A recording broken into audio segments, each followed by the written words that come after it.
Trump leaves a meeting with House Republicans on November 16. By Melina, MaraThe, Washington Post. Getty Images. With Donald Trump predisposed to self-sabotage in what may ultimately become an obstruction of justice case, the president's lawyers have assured him that he has nothing to fear from Robert Mueller.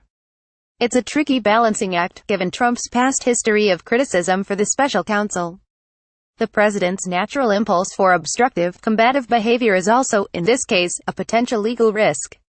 So, while FBI investigators appear to have zeroed in on critical events that transpired before and after the real estate mogul's unexpected victory last fall, including Jeff Sessions' recusal and the ouster of James Comey, Trump's lawyers are taking pains to project calm, telling the president that he has nothing to fear and that the investigation, which some posit is just getting started, will wind down soon. The people who have been interviewed generally feel they were treated fairly by the special counsel, and adequately prepared to assist them in understanding the relevant material. White House lawyer Ty Cobb, who has urged the president to cooperate with Mueller and his team, told the Washington Post. They came back feeling relieved that it was over, but nobody I know of was shaken or scared. Cobb added that the idea that Mueller was looking beyond the election into Trump's personal finances and business dealings, something Trump has said would be out of bounds, was incorrect. One of the goals of this effort, it appears, is to prevent Trump from flying into a rage and firing Mueller, as several of his allies have suggested he'd do if it appears Mueller is expanding the scope of his investigation into the president's finances. I've done my best, without overstepping, to share my view that the perception of the inquiry, that it involved a decade or more of financial transactions and other alleged issues that were mistakenly reported, just wasn't true, and that the issues were narrower and wholly consistent with the mandate provided by the Justice Department to the Office of the Special Counsel, he said, adding that he believes the investigation will be wrapped up by the end of the year, or shortly thereafter.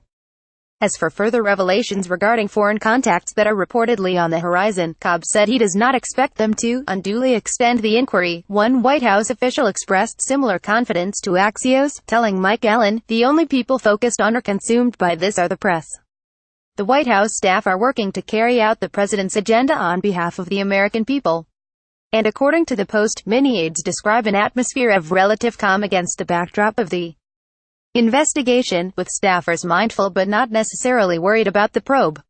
Some have turned to gallows humor. When the staff gather in the morning at the White House now, they jokingly say, "Good morning.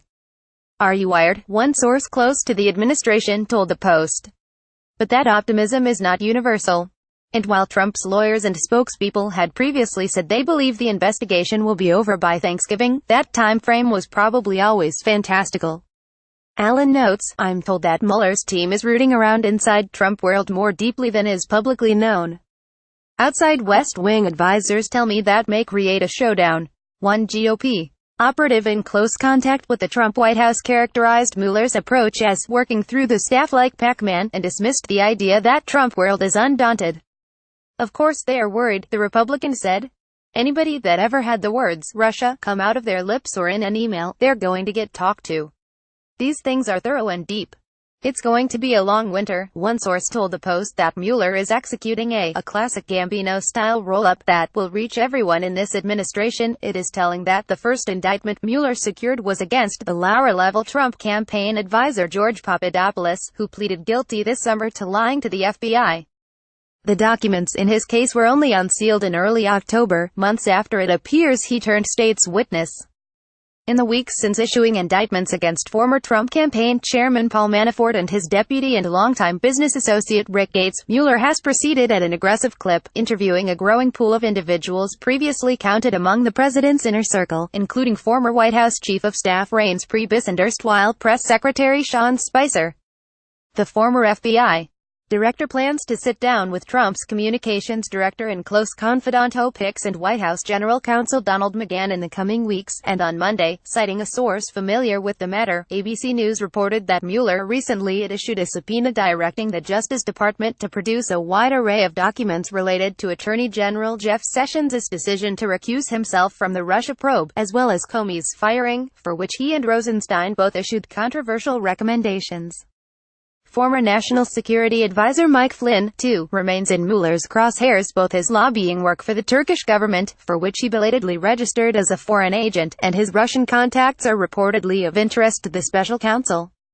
Earlier this month, citing multiple sources, NBC News reported that Mueller's team has enough evidence to indict Flynn and his son, Michael Flynn Jr., with the Post reporting that at least 9 Trump associates had contacts with Russians during the campaign or transition. Legal experts have disputed Cobb's estimation that Mueller's investigation is mere months away from its conclusion. "I don't think there's any reason to believe this is almost over," Randall Eliason, a former federal prosecutor who now teaches law at George Washington University, told the Post. "Based not just on what we've seen but also what we know about white-collar investigations generally, this seems to me like it is just getting started."